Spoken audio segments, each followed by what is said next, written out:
گھروں کے اندر جو جھگڑے اور فساد کی ایک فضا بنی ہوئی ہے، ان وجوہات میں سے ایک بنیادی وجہ یہ بھی ہے کہ ہمارے اندر برداشت کا جو مادہ ہے وہ ختم ہو چکا ہے، کہ شوہر اپنی بیوی کی بات کو برداشت کرنے کے لیے تیار نہیں ہے اور بیوی اپنے شوہر کی بات کو برداشت کرنے کے لیے تیار نہیں ہے۔ اور عورت اگر چاہتی ہے کہ میرا گھر آباد رہے تو اس کو اپنے شوہر کی بات ماننی چاہیے اور اپنے شوہر کی پسند اور ناپسند کا خیال کرنا چاہیے۔ بعض دفعہ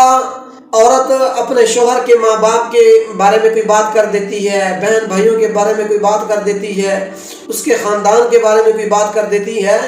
تو وہ مرد کو اچھی نہیں لگتی۔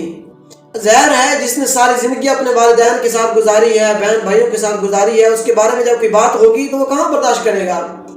تو اس لیے عورت کو چاہیے، عورت اگر چاہتی ہے کہ میرا گھر جنت بن جائے تو اس کو چاہیے کہ اپنے شوہر